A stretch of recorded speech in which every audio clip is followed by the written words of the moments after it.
I feel compelled to remind everyone to not shake hands, to make sure you're washing your hands, 20 seconds,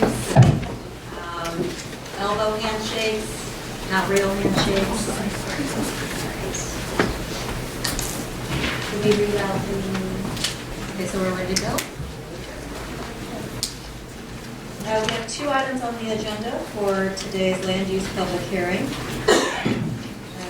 Ms. Atkins, if you're ready to go, we'll read out the item. Calendar item number 1, Real Alert number 20031CSQ. The applicant is Ackerman LLP. Effective Community Board number 2. Good morning. My name is Josh Smith from Ackerman LLP, Land Use Counsel to the applicant for the proposed special permit, the Home Depot. I'm also joined this morning by various members of the applicant team, including representatives from Home Depot as well as the project architect, who are available to answer any questions you may have. This is a special permit to facilitate the development of a self-storage facility on a zoning lot in Maspeth, Queens. As you can see from this slide, the site is outlined in red.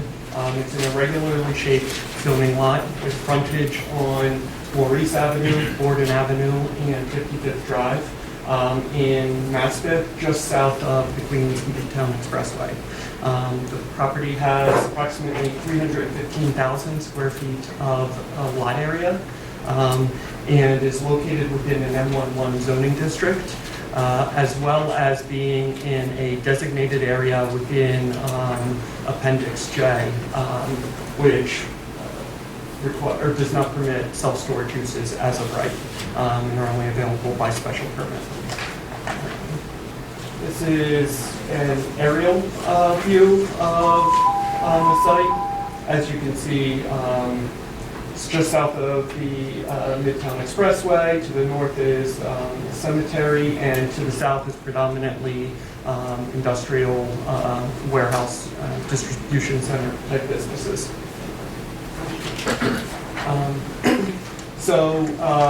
As I noted, we are here for the self-storage special permit, which must the City Planning Commission must find that the site is appropriate for self-storage facility use based on the land use characteristics of the proposed site as well as the surrounding area, and is in furtherance of the city's economic development goals.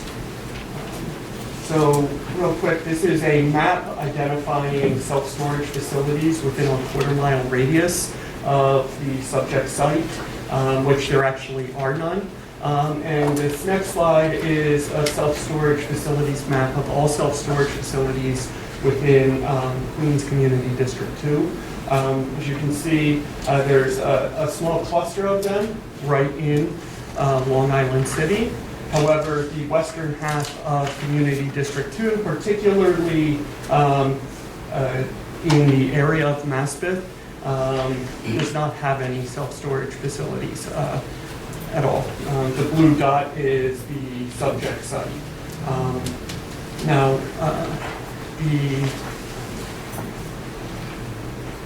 So here's a rendering of the proposed development.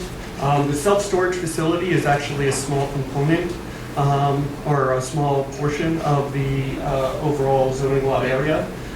The site is being developed by Home Depot with 135,000 square foot hardware store.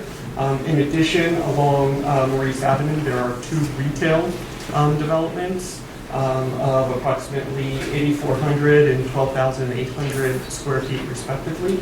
And the site will have a total of 520 parking spaces. The self-storage facility is located on the north portion of the property in the remaining lot area that's available, which is a long, narrow piece of the property immediately adjacent to Maurice Avenue and the Queens Midtown Expressway. Here's just the overall site plan. As you can see, we have rooftop parking and the main hardware store building comprising most of the site, as well as some on-grade parking, and the self-storage facility is on a small sliver of a lot on the northern portion of the site.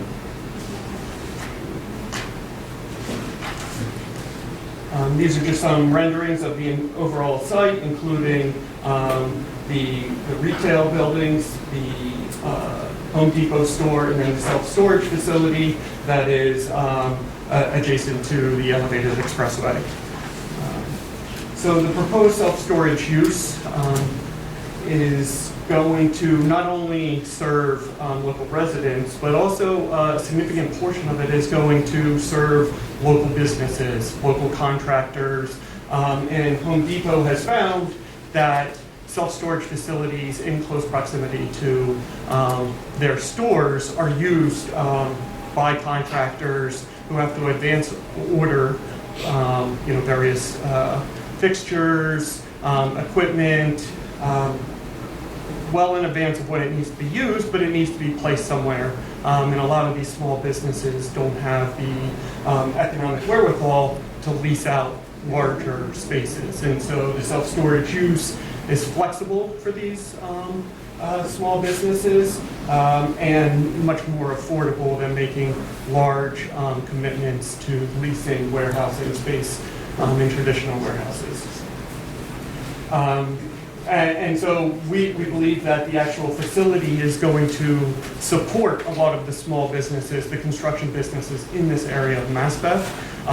And for that reason, particularly with its close proximity to Home Depot, will further the economic goals of the city, support the local businesses in the Maspeth area. Just a little bit about Home Depot and the philanthropic work that they do. The Home Depot store in Glendale has worked extensively with the local community in terms of their gardening needs and improvement projects and with the local public schools. And we would anticipate continuing that type of work associated with the Maspeth store. So just quickly in summary,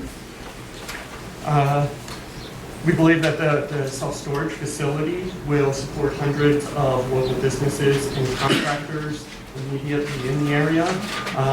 Those contractors that are coming to the Home Depot to purchase their goods and equipment will have a site right right next door where they're able to store for future use and incorporation into their projects. The Home Depot is going to contribute up to 500 permanent and seasonal jobs just from specific storage, the Home Depot store, as well as the construction jobs that will be generated by the construction of the self-storage facility. And again, it's going to support customers of Home Depot as well as manufacturing businesses and local residents. That's the essence of our presentation. I'm happy to answer any questions that you may have, and we also have members of the team that are here. What was your last name, sir? Ryan Smith. Ryan Smith? Yep, RINESMITH. H? Yep. Ryan Smith? Ryan Smith. Smith? Yep. Thank you, Mr. Ryan Smith, for that presentation. I do have a couple of questions. First off, you mentioned some of the jobs. The 500, could you repeat that back to me? Is that the seasonal jobs? Is that for the storage or Home Depot? That's for the Home Depot. The Home Depot store, typically the stores of this size will create anywhere from 400 to 500 jobs. Good portion of those will be permanent, and then it's up to 500 seasonally. Okay, and how about the self-storage? Self-storage will have less permanent jobs. I don't know specifics about the self-storage facility of this size, but it would not be to the same level as the Home Depot store. Sure.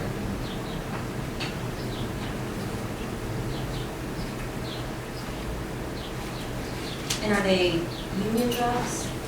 I'm sorry, which type? The construction or? The construction and as well So as the Home Depot's construction force is entirely union. The actual developer of the self-storage facility hasn't been identified yet. And so we're unable to speak for that, but Home Depot, because of their strong union presence, is going to at least try to convince the self-storage facility owner to use union labor where feasible. In terms of the actual employees, once it's open, they are not union employees. However, Home Depot offers very competitive wages as well as benefits for the retail workers within their facilities. Do you pay them the prevailing rate? I don't have the specifics of that. I'd like to ask Bruce Calvi from Home Depot to come up and speak as to.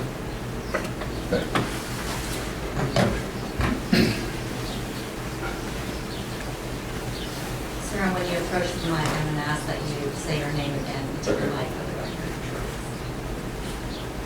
Hi, my name is Bruce Talby, and I'm the construction manager for Home Depot for the Northeast U.S.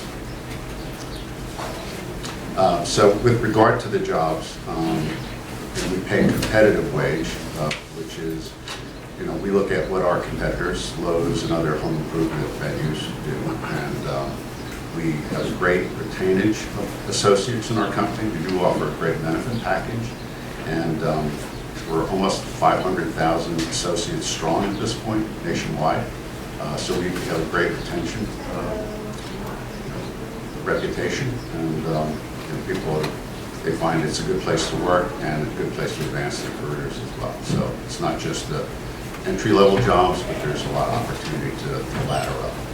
So, matter of fact, some of our vice presidents were guys that got shopping carts in the lot and just kind of grew through the organization. So it's that kind of company that we take care of our people.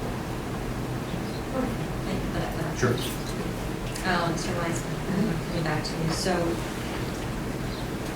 and I stopped by the other day, there's the signage, and it said that the construction company right now is Aurora. That's correct. Is that Aurora is the general contractor for Home Depot. Okay, and they do. They are union, yes. Can we go back to the rendering? So one of the earlier slides. Is the storage, you said the north? Yeah, so the self-storage building, you can see it's the long, narrow building Yeah. on the northern portion of the site. That portion of the site, due to the large footprint that the Home Depot store has, it's narrow, it's not particularly deep, which is, so it doesn't leave a large footprint. And so the self-storage building and any building here would have to go vertical. Which makes it more conducive to a self-storage use, where you don't have, with vertical construction, multiple floors for a traditional manufacturing business, you'd have to have more expensive construction to support loads that certain manufacturing uses would have, as well as have more freight elevators within the building. Generally, manufacturing businesses today prefer to have larger footprints in smaller buildings. And the buildings or the structures southeast?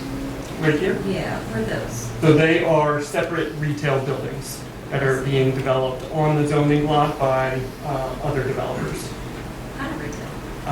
That I'm not sure. I don't know, Bruce, do we know yet? Or? We don't know. We know people Sir, that are I'm talking sorry. to. Here, Trouble you I'll come read. back to them. I'll relay it. Oh, you want me to come up? Sure.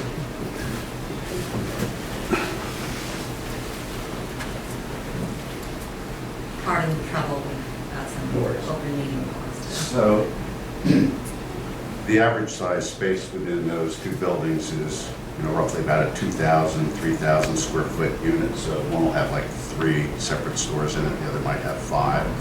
And they're going to be smaller users, like, we know people they're talking to, they haven't committed to all of the leases yet. But, Starbucks could be there, a Verizon phone store. There probably is going to be at least one restaurant facility with a Chipotle or something along those lines. So they haven't committed, but it's going to be a nice, vibrant center. We feel for contractors to be able to come get their stuff and maybe, visit some of the retail stores to get, other food, what have you. So, should be a good mix. Thanks for the additional clarification. I couldn't help but notice, and was curious about the vote at the community board level before this application reached me. I understand that it was approved unanimously at the That's committee correct. level, and then did a complete 180 at the board level, unanimously disapproved. Could you give me more color as to why that is? So at the land use committee, as you noted, the committee was supportive of the project. They understood the nexus between the Home Depot store as well as how that could support the contractors that are coming to the store as well as other smaller local businesses in the area, and were very supportive. At the community board, certain members of the public spoke against it and said that this site should be used for traditional manufacturing. And then that spurred the committee to, the community board, but even members of the committee to reverse course. But as we had noted, we believe the self-storage facility actually is going to support businesses in the area. The site, due to it being, the current configuration of the Home Depot store, which is permitted as of right, the plot of land that's available where the self-storage building is going isn't going to be conducive for typical manufacturing uses. And that this will actually support contractors and other businesses with a more affordable option for storage of equipment and supplies.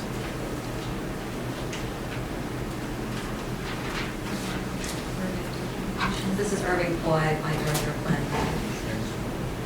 Yes, In your presentation, you said that approximately 30% of self-storage users are small businesses.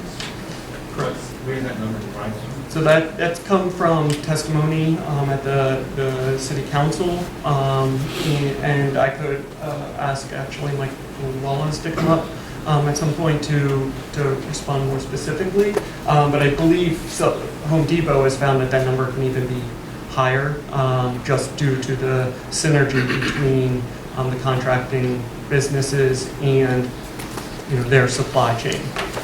And so we put 30% in our presentation, but we're comfortable that it's probably going to be higher. So the relationship between self-storage and Home Depot, is that from a national model, or is that something? It is, self-storage facilities are customarily found in connection with Home Depot. I know there's one, if I go back to the area map, just north, right in this section, just outside Community District 2, there's a Home Depot, and there's a self-storage facility very close by. And again, the nexus is the contracting businesses. I live in New Jersey next to a very large Home Depot, and immediately next to it is self-storage. And I think it is this nexus between contractors that have to order sometimes, whether it's sinks, bathtubs, doors, windows, months before they're actually going to be installed, and they need a place to store them. And the self-storage provides that opportunity at a more affordable rate than these smaller contractors renting large space in traditional warehouses. Does Home Depot own all of the Home Depot stores, or is it franchise, or something like that? That I'd have to get clarification. I believe they own most of them. About 60%. They own about 60% of their facilities. And the one at Board, is that the only one? That is owned by Home Depot, yes.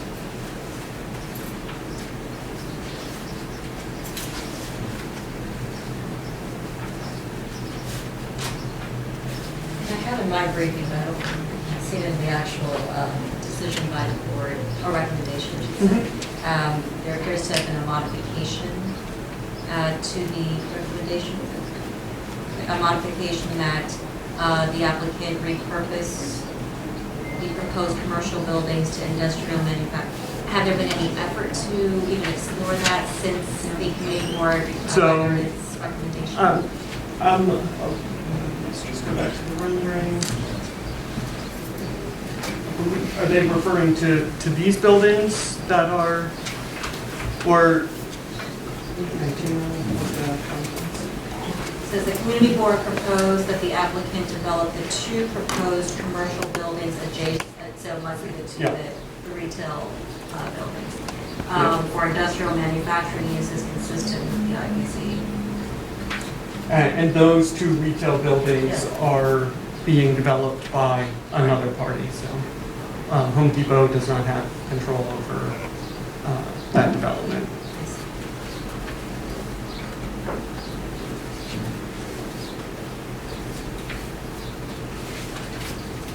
Wonderful. I don't have any immediate questions or any further questions, Mr. Smith, but we're going to just open it up to testimonies. I understand that we do have a few speakers lined up. Certainly. So I'll ask that you just stay, you and your team stay, in case we have any follow-up questions after we hear from the public. Absolutely. Thank you very much. Of course, thank you.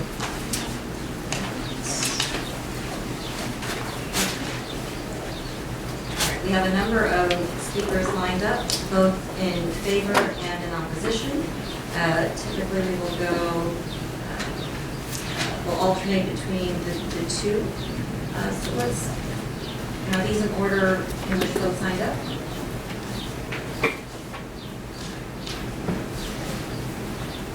We'll begin with a speaker in favor and then alternate. First up, Bishop Mitchell Taylor of Urban Uptown, speaking in favor, followed by Robert Corey, against, followed by Damian Smith in favor, followed by Quincy Illy Kate against. Good morning, everyone. Morning. Good morning, Ms. Lee, Mr. Young. My name Do is... you mean Mr. Coy? Huh? Do you mean Mr. Coy? Yes, I'm sorry, Mr. Ford.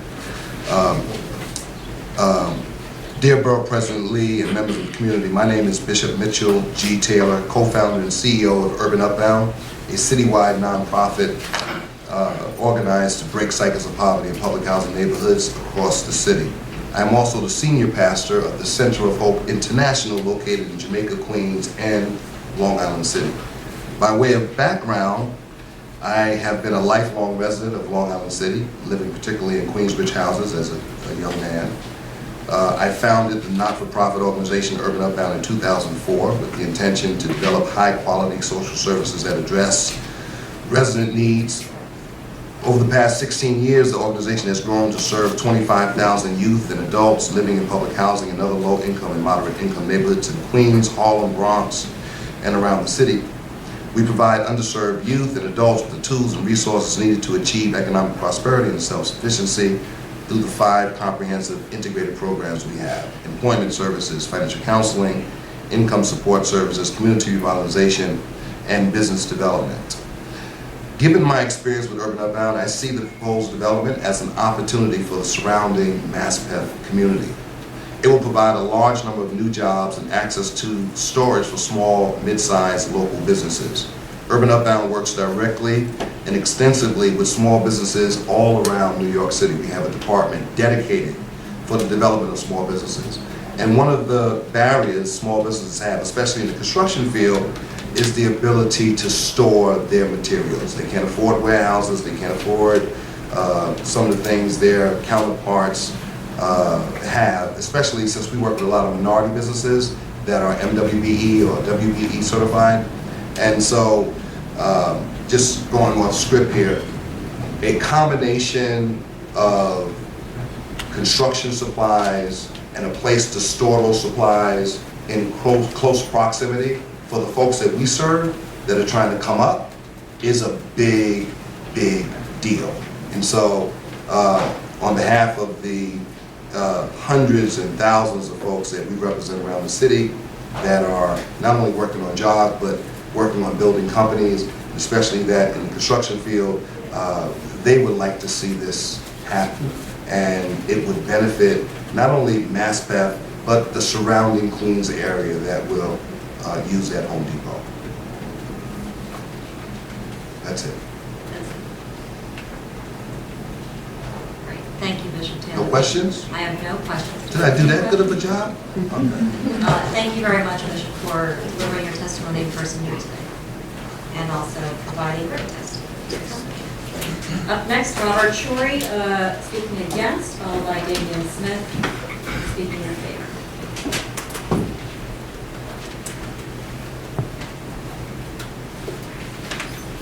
Thank you, Borough President Lee, and for everybody else here today.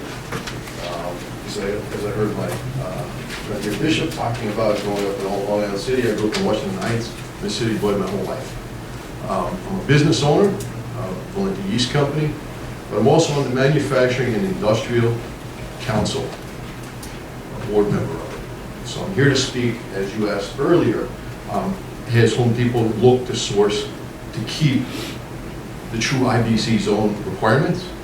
Nobody's ever contacted us. I've submitted a letter to you by email, and I'm going to read off of it today. Valenti Yeast Company's been around since 1909. We're a legacy company, third generation. I was an employee and had an opportunity to be a principal.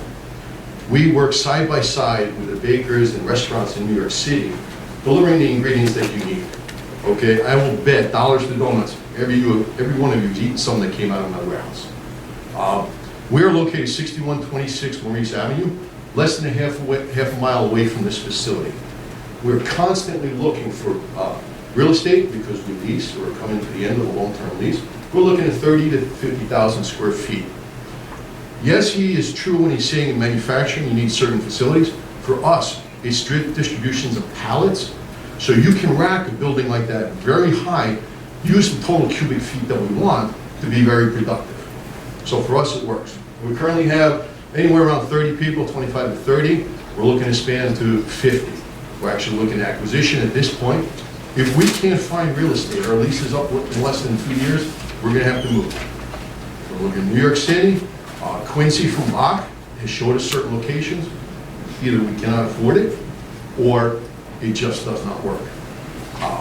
We're looking in Westchester. We're looking in Yonkers. We want to stay in New York. My employees want to stay in New York. My employees, we have many that are 15, 20-year employees. I mean, I will submit this. We've got employees that this man has been working over 15 years from us. We talked about it. He will be retiring out of our place in the next 5 years. He's already set his goals. We've got other employees that work through us or work for us over the summer and now have become professionals. We help them get through the college and money to support them. Bottom line, this is a half a mile from our facility. We would love to buy the property from them, something like they paid, or have them develop it for us. We're looking to develop and go from 30 to 50. What's holding us in employees, what's holding us back is our square footage. We have some of the best inventory turns because we have to, because we don't have the square footage. We're at just over 20,000 square feet that is not efficient based on the way it's made out. Now, we know the industrial business zone was designed, and in 2017, some law came about where you can't just build self-storage in 2017. It came in favor. Well, this is what we want enforced. Okay, we could use this property. We want this property.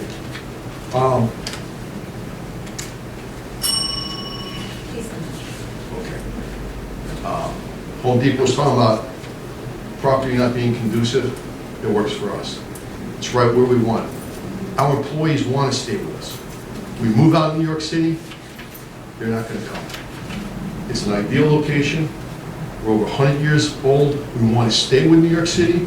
We want to be the people that supplies food that is safe, the ingredients to the utmost priorities in safety and distribution. We want to be a New Yorker. I was born a New Yorker. Columbia Presbyterian Hospital. That's my home. I want to stay here. I want us to help keep the jobs and grow the business in New York. Thank you. I'm going to leave these pictures with you. Yes, My employees, the letter was submitted.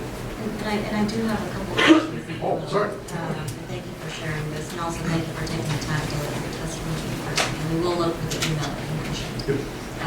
I can have hard copies. And to your point, I mean, it sounds like your business is a successful one. and it wants to grow, it has the capacity to grow, it's about where it is.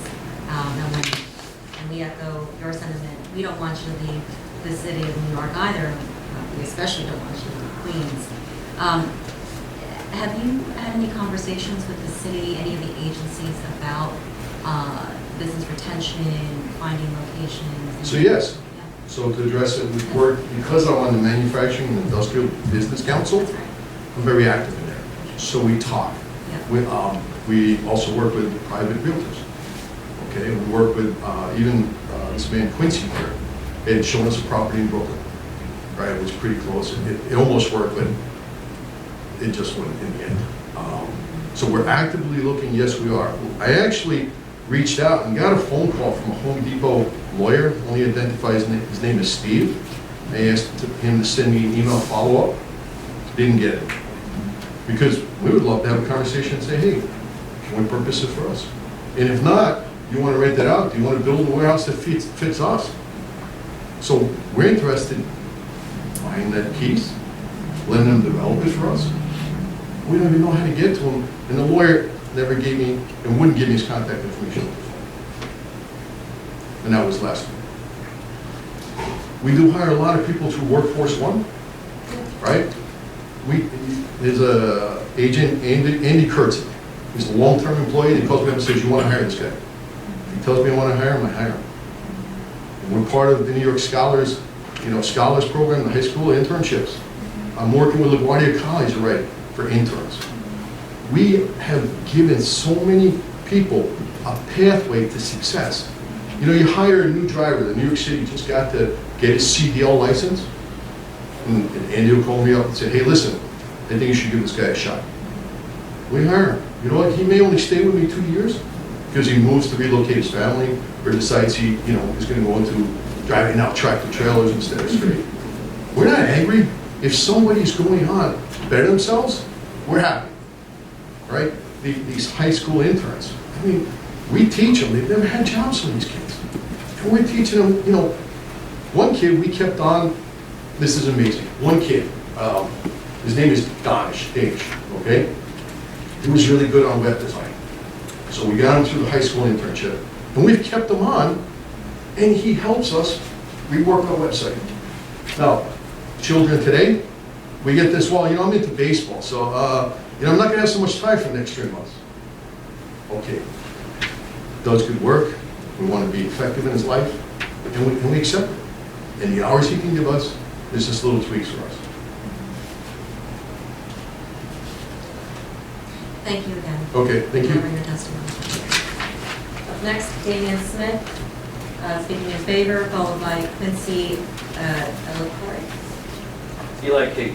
Eli Kate, speaking against. Good morning, Borough President Lee.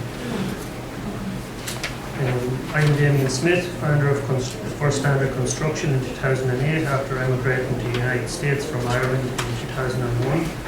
We specialise in all types of construction, from interior and gut renovations to ground-up mixed-use residential development. We have over 80 employees. We work on projects throughout the city. I speak today in support of the special permit to allow the new self-storage facility in Maspeth. The majority of First Standard's work is in Brooklyn and Queens, and most of our workforce travels from Queens to the job sites. Like many other firms in the city, we lack the storage space to meet the demands of the various projects we're currently working on and those we are preparing to start. And with multiple projects at different stages of completion, storage of material is a challenge that we deal with every day. This is why I support the self-storage facility proposed by the Home Depot. It's a convenient central location, it's right off the Long Island Expressway. There are really no other self-storage options in Maspeth or the surrounding areas. I anticipate that my firm will use it to store large and bulk inventory and orders from the Home Depot professional service contractor service, which will be right next door. And I'm sure having access to self-storage will help my firm's projects and run efficiently and cost effectively. Thank you for letting me speak today. Take any questions. I have no questions. Thank you very much for taking the time. We know that as business owners, your time is absolutely precious, so we do appreciate taking the time. Up next, Quincy Eli Kate, speaking against, followed by Jack Caliendo, speaking in favor, followed by Ryan Cable, speaking against.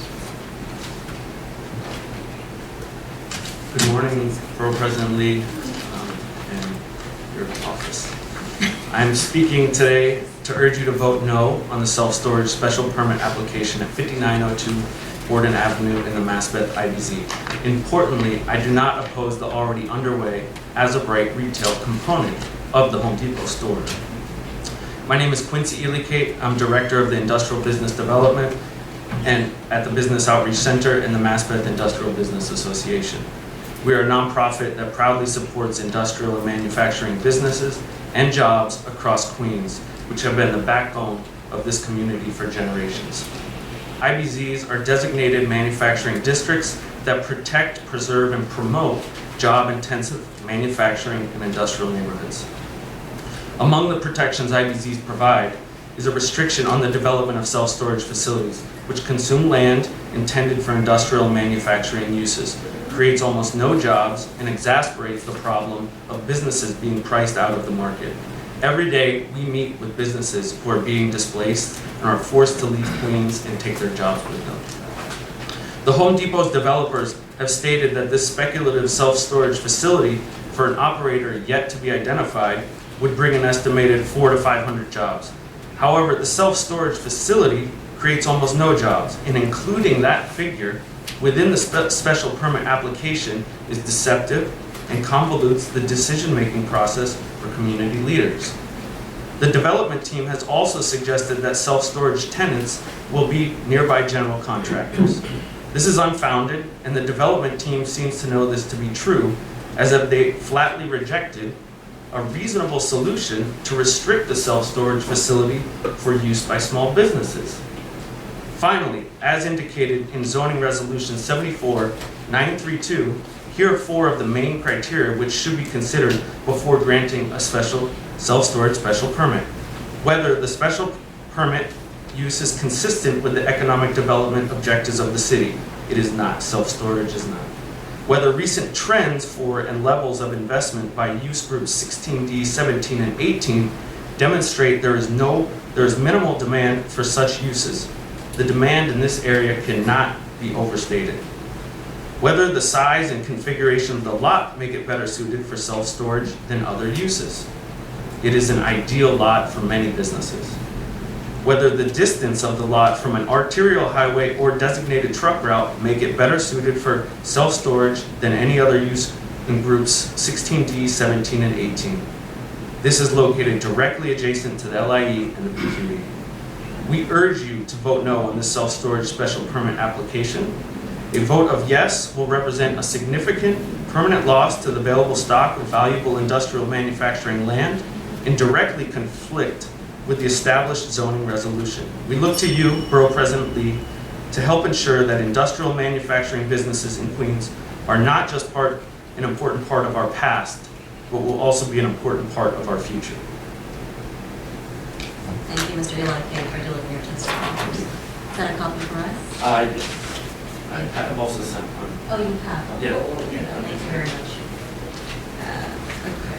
Up next, Jack Caliendo in favor, followed by Ryan Cable against, followed by Brendan Levy in favor, followed by Kevin Chu against. Good morning, President Lee and everybody else. My name is Jack Caliendo.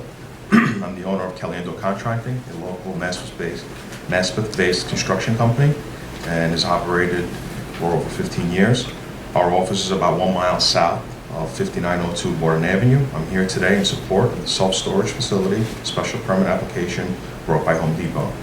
As a construction contractor, having enough space is always a concern. We need to keep a lot of different types of building materials ready for jobs around the city.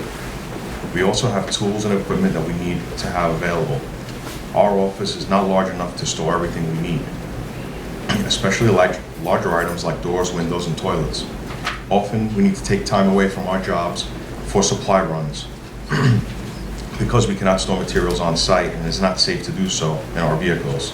This creates delays and costs my business extra money. Having a new self-storage facility in Maspeth near our office will solve this issue. We could have materials nearby, ready in advance of heading out to job sites in a secure, clean storage unit, instead of stuff in our limited space. The location of Home Depot next door will make it easier to order materials from storage and then in the unit next door. We would have less worries about timing of material that have a longer lead time to order. I think there are many other contracting businesses that will benefit from the self-storage facility in the same way. I also think the development will be a hub for local construction industry.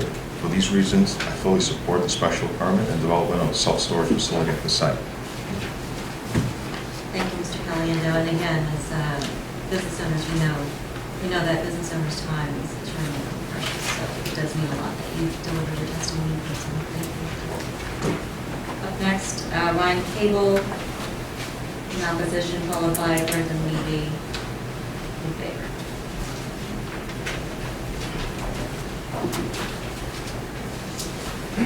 Thank you, Borough President Lee. Thank you, Mr. Floyd. My name is Ryan Cagle. I work with the Maspeth Industrial Business Association.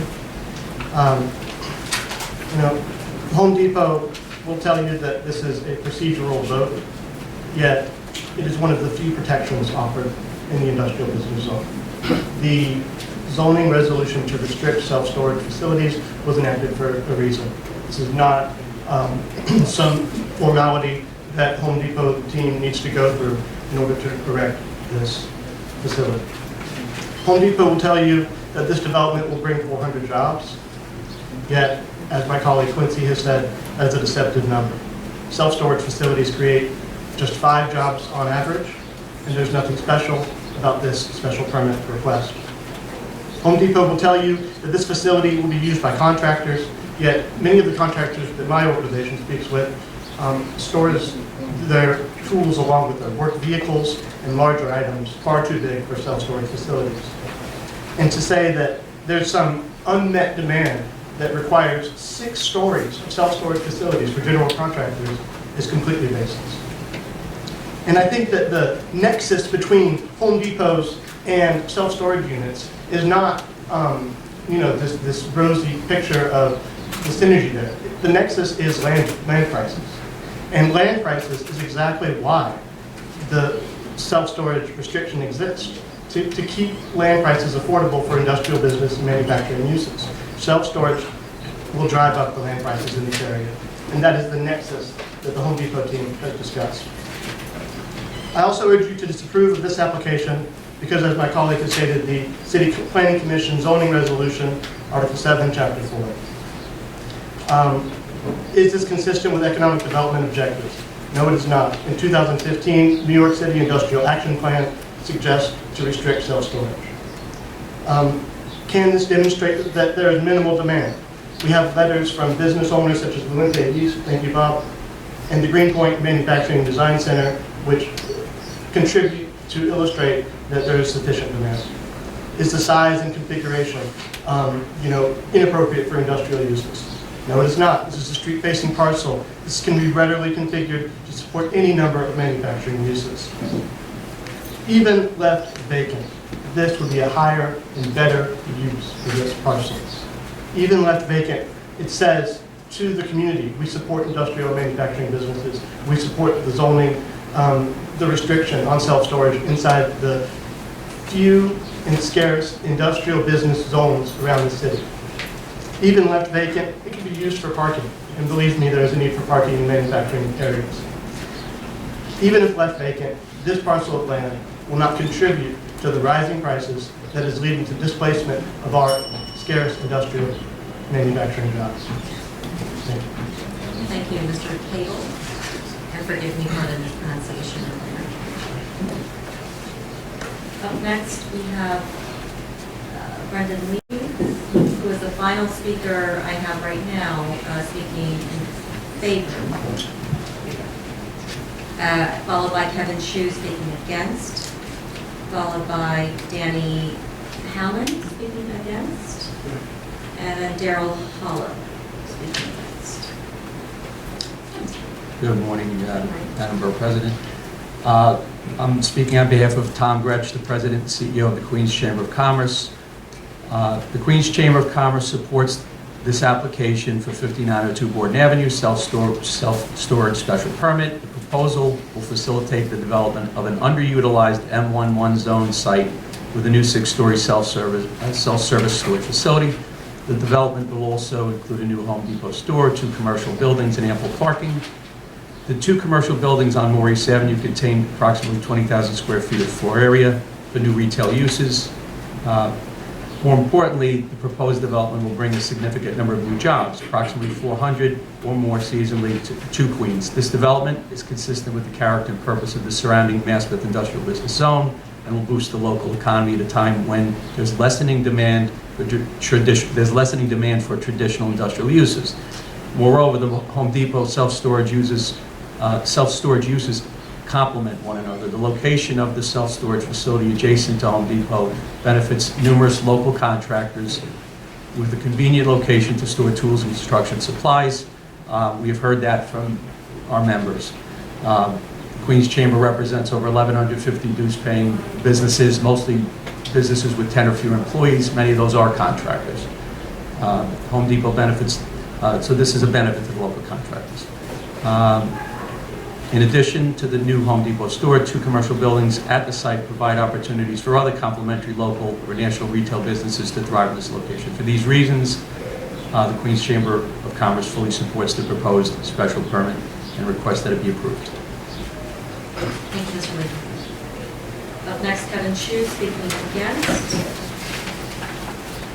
Followed by Danny Allen speaking against. Followed by Daryl Pollitt speaking against. The speakers list is still open. If anyone has not signed up and if you have not heard your name, please do come by to Ms. Atkins and fill out a speaker request form. Hello, Mr. Chu. Good morning, Madam Borough President Lee. My name is Kevin Chu. I'm a program manager, law officer for a nonprofit business outreach center network. And I have been working in apparel manufacturing after immigrating to New York City in the 70s. I have worked in apparel factories. After college, I have worked with factories, managing factories with 100 to 200 employees. Over those periods, I have consistently seen the challenges of factories finding manufacturing space. In the 2000 .com era, many manufacturing businesses were displaced in the hope that the .com came in and went. Now, in the same amount of space where manufacturing jobs would host about 30 to 40 jobs, and the .com companies had 8 to 10 jobs. So I hope you would vote no in preserving manufacturing space.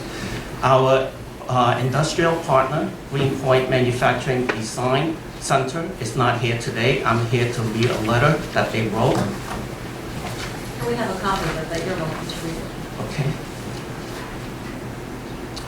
Dear Borough President Lee, we're writing to urge you to vote no on Home Depot self-storage special permit application at 59-02 Borden Avenue in the Maspeth Industrial Business Zone, and preserve manufacturing areas for job-intensive industrial businesses, not passive storage. Greenpoint Manufacturing and Design Center, GMDC, is a non-profit developer of affordable manufacturing space for small businesses. We purchase industrial buildings and redevelop them for occupancy by small manufacturing businesses. We have developed over 700,000 square feet of space in Brooklyn and Queens. We own and manage 6 buildings, which are home to over 700 manufacturing jobs amongst 110 companies. GMDC has found itself bidding against the self-storage industry continually for the past 10 years in numerous manufacturing zones. In 2017, we competed with a self-storage company when we purchased a property in Ozone Park, Queens. In the building where our tenants will have as many as 80 jobs, the self-storage company we were bidding against would have had 6 jobs in the 85,000 square feet property in the first year, with the hope that they would be able to reduce that number to 4 jobs within a year. Non-industrial uses in industrial business zones like self-storage facility consumes large parcels of the scarce land slated for industrial and manufacturing uses, create very few jobs, and inflate the cost of industrial real estate. If allowed, this development will represent another significant permanent loss to the stock of available valuable industrial and manufacturing real estate. There's more to it, but you have a copy, and it was signed by Brian T. Cole. Thank you. Thank you, Mr. Chu, for your testimony as well as reading Mr. Coleman's testimony. Up next, we have Danny Hallett or Hallett? Forgive me if I'm mispronouncing. Danny Hallett? Not here? Daryl. I'm Daryl Howard. I do have a Daryl Hallett. Yeah, that's me. Speaking against.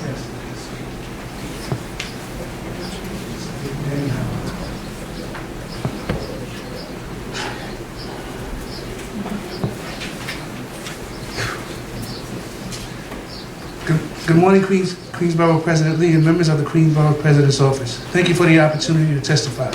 My name is Darrell Holland, and I work frequently with businesses across Brooklyn and Queens as an industrial business service provider for the Business Outreach Center, Network. Many of our clients are within industrial business zones such as the Flatlands Fairfield, East New York IBZs in Brooklyn, and the Maspeth and Ridgewood IBZs in Queens, among others, and we oppose the Home Depot special permit. One reason that the denial of the special permit is to build a self-storage facility inside the Maspeth IBZ or any of the city's 21 IBZs is so paramount to the preservation and the growth of the industrial community is that self-storage facilities contribute to the displacement of small industrial and manufacturing businesses. One example, and I'm going to give you an example of how this happens. One example of this 42,000 square foot, multi-thousand unit Clutter is the name, Clutter Storage Facility at 5601 Forster Avenue. 5601 Forster Avenue was once a facility that housed 3 businesses, 2 steel fabricators and 1 business that was a container distributor and an exporter of things. These 3 businesses had 15 people that worked there that had living wage jobs. Those 3 businesses were moved out. Clutter's taken it over. Clutter has about 5 employees. They don't pay, I'm not reading from this, they don't pay a living wage. Most manufacturing jobs pay about $60,000 a year, including benefits, okay, for employees like health insurance. Industrial jobs frequently do not require English proficiency or advanced education. In total, the industrial sector provides close to 500,000 jobs in New York City, making up nearly 15% of the city's workforce, and limiting storage facilities in the IBZs was part of the New York City's 2015 Industrial Action Plan put out by Mayor de Blasio. By rigorously reviewing the current self-storage special permit at 5902 Borden Avenue, it is incumbent to weigh in the definitive needs and opportunities that support the growth of the burgeoning, culturally rich, and diversified community of Maspeth, New York. I implore members of the Queensborough President's Office to stand with the community first and deny the Home Depot special permit for 5902 Borden Avenue. And I hope you have some questions, because I'm loaded with information. Well, you still have some time on the clock. Excuse me? You do have some time remaining I just want to make a few comments about self-storage and construction companies. I deal with a construction group in Brooklyn, BTN's consulting company. We deal with over 150 contractors. Most contractors will tell you if they store their things, it takes up 20 to 30% of their profit. They try to keep it on site, and one of my colleagues pointed out earlier, keep it on their trucks. They don't want to store it for a long time because that's their profit margin being eaten up. I guarantee you, if you look at the storage facilities now, and they gave you a list of contractors in there, you'd be hard to find more than a handful, if any, and the fact that they use it consistently. Okay, that's one thing. That's it. Thank you. Thank you, Mr. Hall. Okay. For delivering your testimony in person.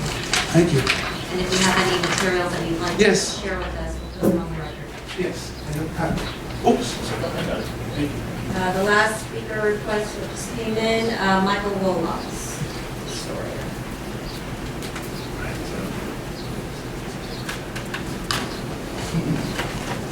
Hello, Madam Borough President, Mr. Poi. Nice to see you all. I I'm a member of the applicant's team.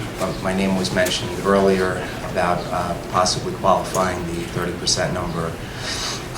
My name is Michael Wallows, and I'm a lifelong resident of Queens, which I think counts for something.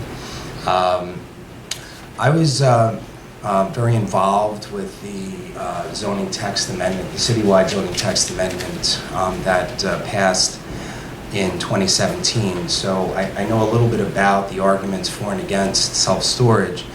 I'm here specifically to support the Home Depot's self-storage facility because, as you can see, this is a highly appropriate use of the special permit.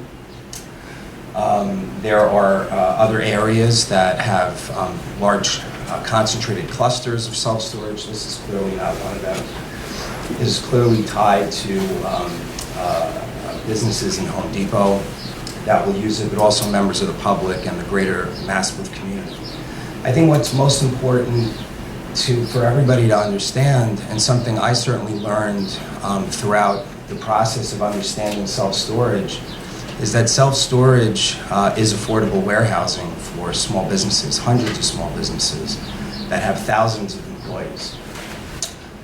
When you see a self-storage facility, you're looking at spaces 30 to 40%, that came from a survey that was done in 2017, 30 to 40% of which are occupied by small businesses, by MWBE businesses. Important businesses and important jobs for the city of New York. And in this case, it couldn't be more appropriate to support the many contractors that use the Home Depot, many small businesses and others that would use the facility. You know, it's, I don't think anybody is opposed to manufacturing uses and industrial uses. There's certainly, you know, while there's been a steep decline in manufacturing, there has been an uptick in some niche manufacturing, which is great. It's great for the city. Many of these new businesses get space. They have much smaller spaces than what we're talking about here, and require much smaller space, sometimes 5,000-10,000 square feet. That's a fraction of what this property is. And they wind up finding homes due to the good work of various nonprofit organizations in the city in very highly subsidized environments. And those folks are doing great work, and we need to support everybody that wants employment and economic development in the city. You know, here, I think that there were a lot of flaws, and I'll just finish up. There were a lot of flaws in the special permit process and the system, and this isn't the right place to really litigate that. But I mean, here, this is clearly a place where, you know, the various elements of the community could see exactly the benefits that this would have on the small business community, on Maspeth. It's highly appropriate, and it should be approved. Thank you very much. Thank you, Mr. Wallace. I recognize that you are part of the applicant team. As a resident of the story, I want to give you the courtesy of speaking as part of the public testimony. But thank you for delivering your testimony in person today. And with that, and no other speakers signed up, the speakers list is now closed. I'm going to ask the applicants to come back to the podium to answer some follow-up questions. Very brief. Mr. Ryan Smith, thank you.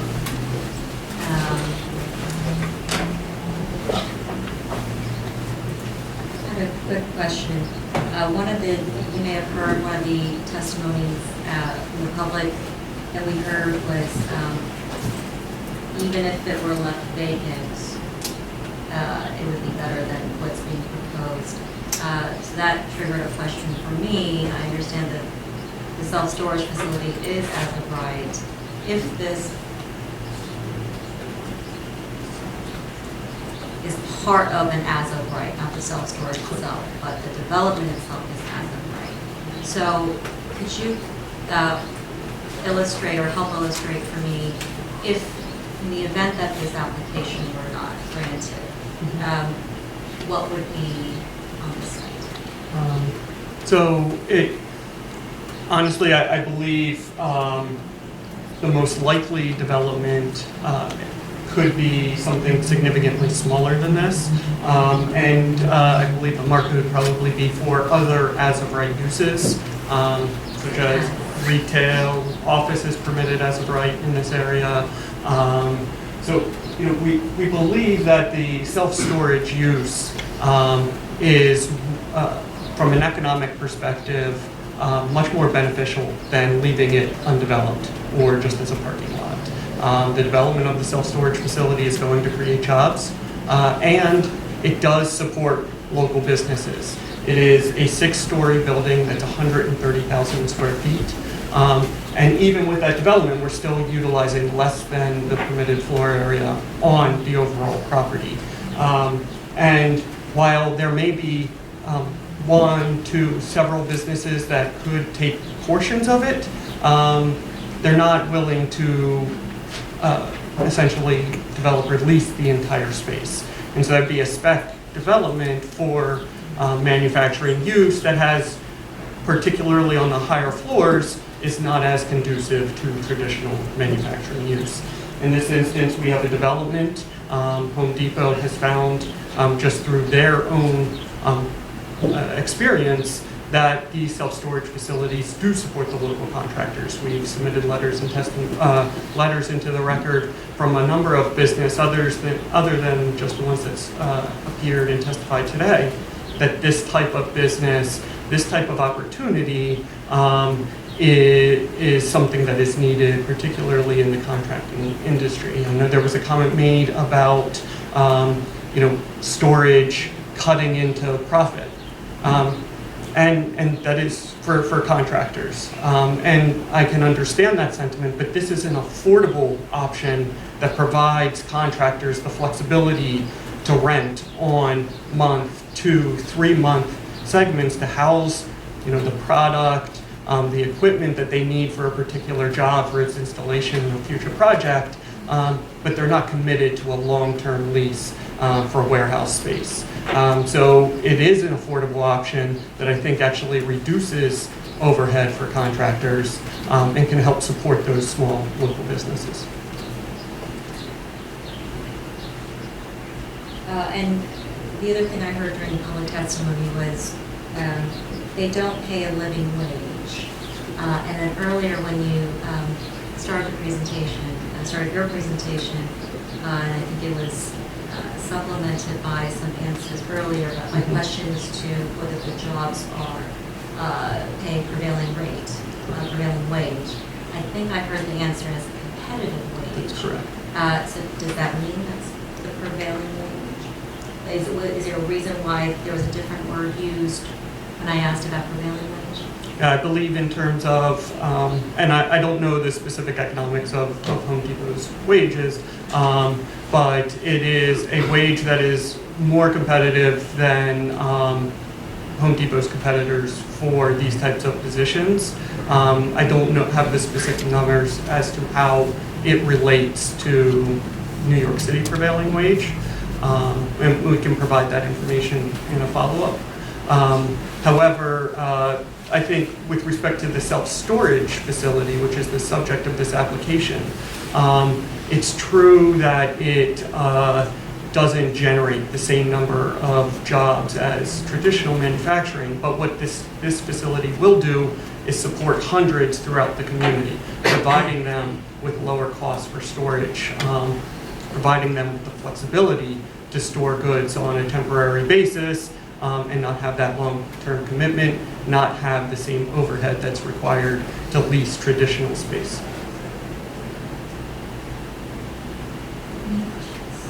Great. Thank you, Mr. Rhinesmith. Those are all the questions I have. Great. Thank you very much for your time. Of course, a pleasure. And with that, this item is now closed. On to item number 2 of 2 on the Calendar item number 2. Bill number 20238.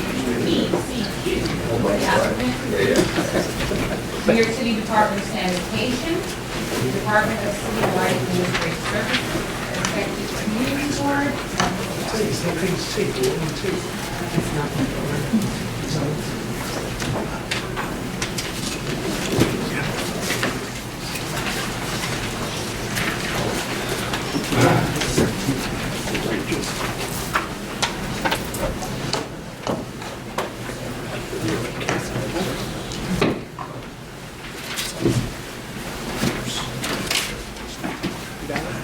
you know which one? Yeah. Can I just pull it out? Yeah, that's probably fine. Thank you very much.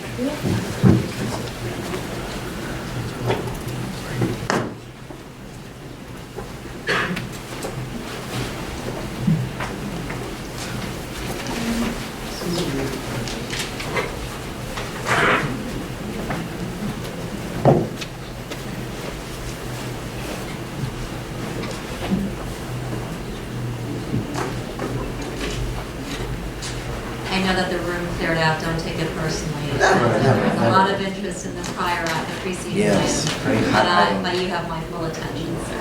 Thank you, Madam Welcome. President. Good morning, Madam Borough President. Good morning, members of the BP staff. My name is Andre Del Leon. I'm Deputy Director of Real Estate for the Department of Sanitation of New York. Accompanying me here today is first Jonathan George. He's our Facilities Coordinator within the Office of Real Estate. We have Ricky Ng, our superstar architect for sanitation. We also have here Steve Brodigan, our Assistant Commissioner for Environmental Affairs. He'll be able to answer questions regarding any environmental questions you may have to the project.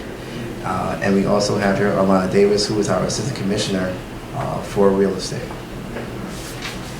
Brought the top team, huh? Yes, we brought the top team, indeed, yes. So good morning again. Let's see here. How's this work? So this presentation is for our relocation of the Queens 1 garage and salt site. Currently, the overview we have here, the current location is at 3428 21st Street, located in the Ravenswood section. The garage right now is on a 62,000 square foot lot. The building itself is 37,000 square feet, with the rest being reserved for parking. That garage is severely undersized for our current operations. Many of our trucks park on the street. As a matter of fact, Queens 1 is one of the single biggest districts in our inventory of the 59 community districts. It has to be probably in the top 5. It's just therefore having the big garage in a small building makes for a very complex situation. Our average size usually is anywhere from 60 to 80,000 square feet per district. So as you can see, we're very undersized here. It's located in the R5 zone, which this building was grandfathered in prior to the 1961 zoning regulations. Unfortunately, we're surrounded by the Ravenwood's houses, a park, and a playground. The location is not suitable for our long-term development due to space constraints and surroundings. It will be hard to expand on this site due to the surrounding situation. This building was built back in the 30s. It was a former horse barn. A former horse barn. Horse barn, yeah. Back in 2014, the DDC inspected the garage and had an assessment report. And there are poor structural conditions. Also, this floor slab was very deficient. And 2 of the walls to support the building had major structural defects.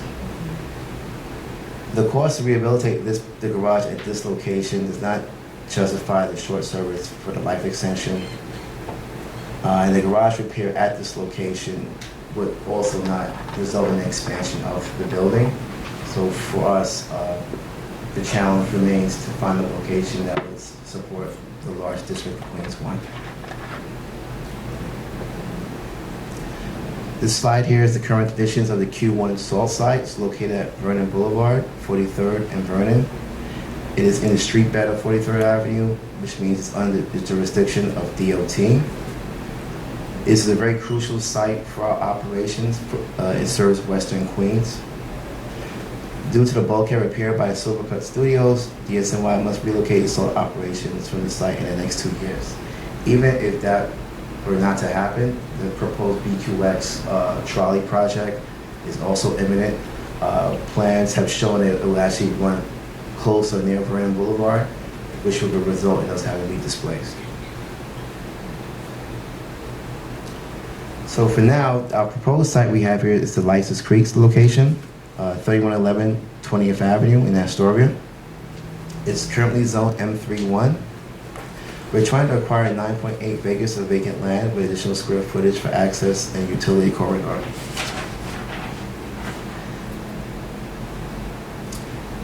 The short term we have right now is we have 1 acre over at the site for approximately 23 trucks. That alleviates the congestion over at 21st Street. Our long-term plan is to construct a new garage and salt shed at the northern end of the site. We propose to construct a 2-story, approximately 94,000 square foot structure, and also a 20,000 square foot salt shed to replace the one we will lose on Vernon Avenue. All vehicular access and egress for the site will be via 19th Avenue. The new facility will also have LEED Silver designations, rooftop solar photovoltaic, and solar hot water panels. At this point, what I will do, I will cede the floor to Ricky, who will give more information regarding this, the building and the characteristics of the building. Good morning. Thank you for having us. Just a glance. Okay, as Andres, Would you mind reiterating your name? I'm sorry, it's Ricky Yang. As Andres had mentioned, we have a 9.8 acre portion of the site. It's at the northern end there. It's the right end. We have access, main vehicle drive access from 19th Avenue.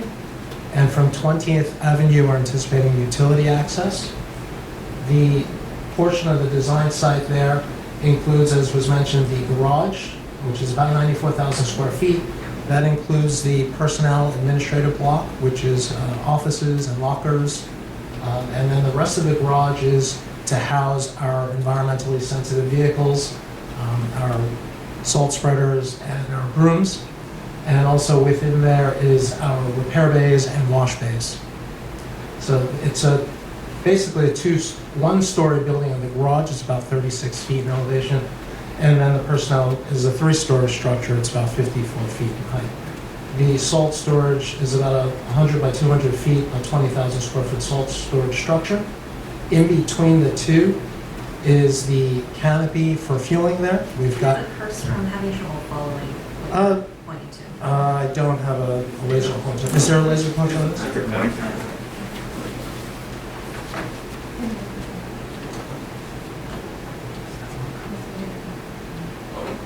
Is it on here? Can I use it? Yeah. Which one?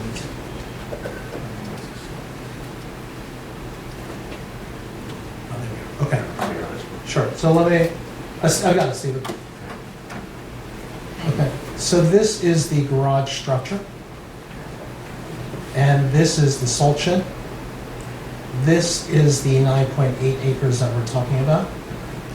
In between the two buildings, we've got the canopy for the fueling here, diesel and unleaded. We also have the vehicles for the exterior storage of the collection trucks out here, parked. To the east of the garage is our small vehicle parking, talking regular 4x4 type trucks, and then employee parking, off-street, accessory off-street parking. And then to the far right here is Leicester Creek. And what we're proposing here is, obviously we'll improve the waterfront and protect the wetlands. We have to go through DEC, of course, but we're also proposing a potential stormwater treatment area here that'll collect and treat all the stormwater for our portion of the site before it's let out into Leicester Creek. The site is also anticipated to be raised in elevation for resiliency reasons. We're going up to approximately 18 feet in elevation, and that meets the Mayor's Office for Recovery and Resiliency for year 2100. As Andres mentioned, we've got photovoltaics up there. We're going to meet the LEED Silver certification levels. And the small parking for the DSMI vehicles will have vehicle charging stations. We also typically have it about 10% for the personnel cars for charging stations as well. On the right here is a Con Ed power easement, which we're not, there's an easement there, so we're not occupying it, but we can drive under it. Hundreds? We'll just forward through a few of the renderings then. This is looking northwest. And then, where are we? It's, again, northwest again, but closer up. And then southeast. And then northeast, roughly. and then south. Others?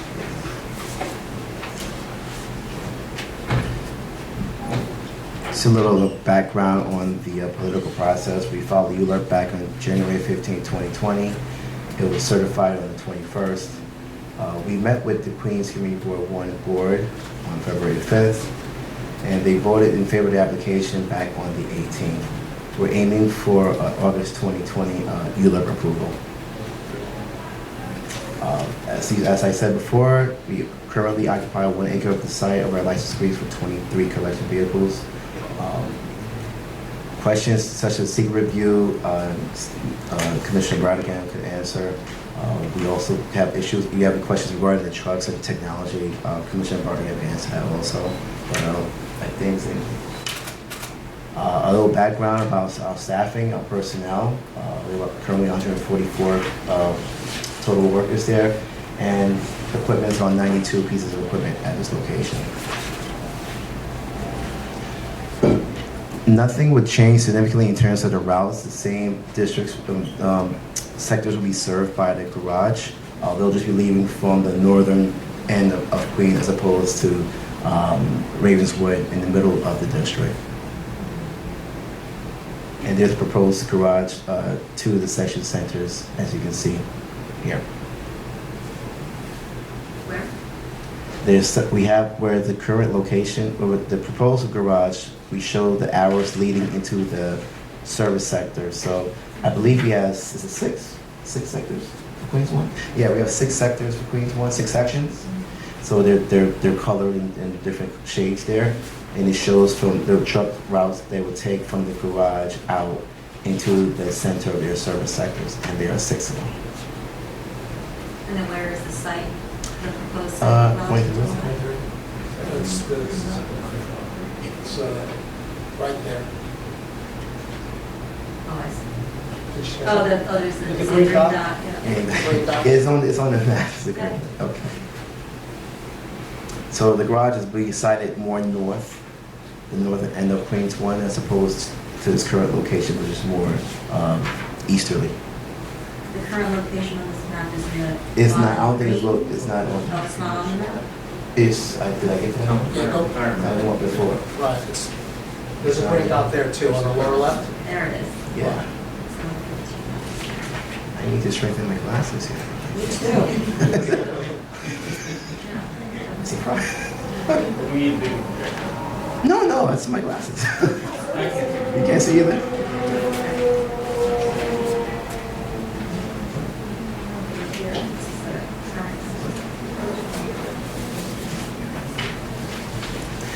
Okay, I have any questions you may have. I'm willing to answer, or the whole team is willing to answer. Yes. Thank you, that was a very thorough presentation. I do have a couple of questions. Can we first go to the current site, adjacent to Ravenswood? Yes. Oh, this does help. Okay, thank you. Okay. And then this is the existing, and then Ravenswood is right. Ravenswood is the existing, this is existing, and then the proposed. Yeah, the proposal is on the north end. I see. I don't know if the north end's on that map there. If you're looking at It seems to be a theme today where folks are outgrowing their capacity and they need space. We were hearing from business owner earlier before. Right. Unrelated item. Understood. If you need some reference, if you remember the Con Ed transformer fire from last year, Yeah. it's Who right. could forget that? Who could forget? Right. Yeah. It's not too far from there. I used to live in the area. So the current site, the existing salt shed and the existing garage. So what do you plan to put there?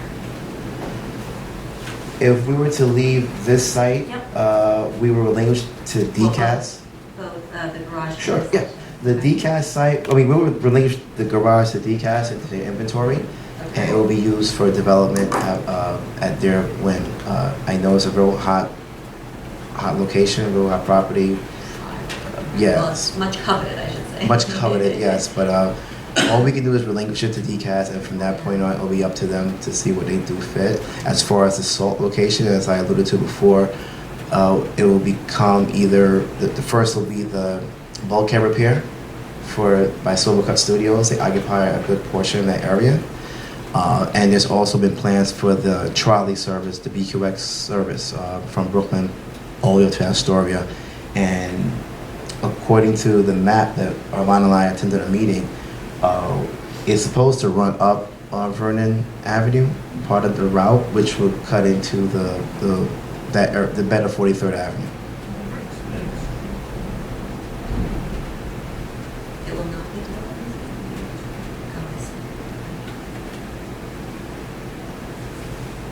We're in need of housing, Understood, yes. affordable, Yes. yes. senior. Is there any potential in either of these current locations or the existing locations? Well, the good news is that the garage currently located is in the R5 zone, so it is suitably zoned for housing. However, I think you'll make your efforts known and tell the powers that be you would like to have housing. That view was echoed by the community board a few weeks ago. They were very adamant about the site becoming housing upon us vacating the garage. We appreciate you exploring that and hearing the community board as well. And in particular, senior affordable housing. Okay, they will be noted. Do you have any questions about the existing sites? No, I'm Yeah, you mentioned that the new site will also be used for washing vehicles. I remember correctly. Yes, we have wash bays inside the garage. So I imagine all of that water will be captured and treated before it's... Absolutely. Within the garage, we'll always have oil water separators. We'll treat that before it's brought out to the sewer system, for sure. And What I was talking about before was just stormwater out to Leicester Creek, rainwater. Everything else will typically go through the normal oil water separators before it's sent to the sewer. That was my second No. question. So the rainwater off of the new development in the new garage, how is that being handled? Well, right now, we're proposing a biofiltration type system. It's like a Filterra type product that we're investigating. But and also on the side, we'll also have oil water separators as well. But it treats it before it's released out into the creek. Would that in any way impede the community's desire to open it up for public access? I do not believe so. Stephen, yeah, right. Are there any, I guess, security issues if they were to be nearby public access? Security issues? In terms of the sanitation location? Well, right now, the 9.8 acres that we're proposing, we're fencing it in. Obviously, we don't want the public there. It's a security matter and a safety issue for the public. So we're certainly fencing it in. And as I understand it, we're open to explore, the city's open to explore, potential public access, waterfront access. And my final question is, because it's adjacent to the ball fields, being sort of sensitive about something to buffer or separate, is that part of the plan? Well, our plan is the main drive, that hatched pattern from 19th Avenue into the 9.8 acre parcel. I think the rest of the site is still landlord owned. Yes, it's still landlord owned. I think he also owns one of the ball fields. He helped fix one of the ball fields in the past. Our trucks are entering past the ball fields and go in the north direction. Pass from where? We enter through 19th Avenue. Right there, 19th Avenue, and then a hatched drive up. That's what we're proposing as new. And then from 20th Avenue is for utilities only. Utilities? No. Utilities, water, sewer, gas, lines underneath. Just lines? Yeah, just No utility lines underneath. Yeah, potentially electricity, poles if necessary. Yeah. Utilities.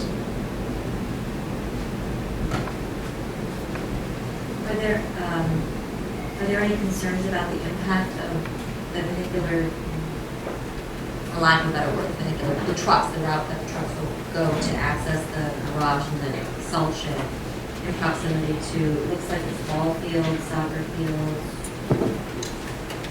No, Steve could answer that question. if you'll kindly reiterate your name. Hi. Good morning. Steve Brout again. I'm Assistant Commissioner for Legal Affairs and Director of Environmental Review Sanitation.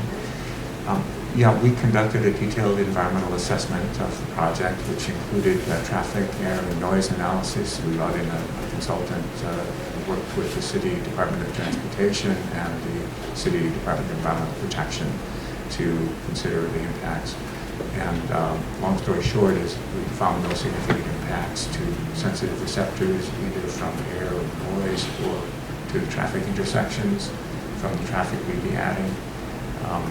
We have clean diesel technology on our trucks now. A lot of folks don't know that, for example, the diesel fuel nowadays is far cleaner than it was even 15 years ago. It used to be 22,000 parts per million of sulfur, and now it's 15 parts per million of sulfur. So we have, that enables us to have particulate traps on the diesel trucks to make it the emissions for particulates about similar to natural gas vehicles. And we also control the NOx technology with something called the diesel emission fluid that we actually spray before it leaves the vehicle so it can neutralize NOx. And that also is very effective. And these are now something that we had pioneered in New York City as on a pilot basis, and then it's been adopted nationwide. So we're very proud of that. The analysis did not find any significant noise impacts either. We also looked at the rooftop emissions from the garage where the mechanics have to do repairs, and nothing significant there either. So if you have any questions, I'm happy to answer.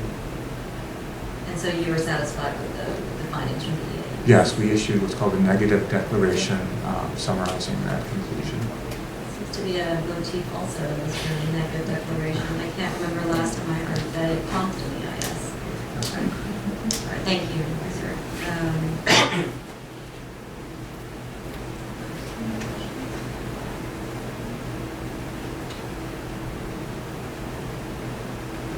Just taking a look at the new site. And I'm sorry, the EAS, what was the radius that it explored from the site, the proposed site? The environmental assessment statement had there are different radiuses for different study areas. For example, when you look at land use and zoning and so on, it's typically a 400-foot study area around the perimeter. We had a larger study area for the traffic analysis, and that was worked out with the city DOT staff as to what intersections would have additional traffic. And so that was considerably larger. We also had a half-mile study area for purposes of fair share analysis and seeing if there are other repair sanitation type facilities, which there aren't in that area. So yeah, that's laid out in the environmental assessment statement. So a half mile from the proposed site, would that reach 20th Avenue? Sure it would. Would reach out to 21st Avenue? Yes, the half Or mile. even Ditmars? The half mile for, yes. We have a figure here showing. Maybe past the BQE. Yeah. But of course, for most of these analyses, you're looking at something much closer to the facility itself, like traffic area noise.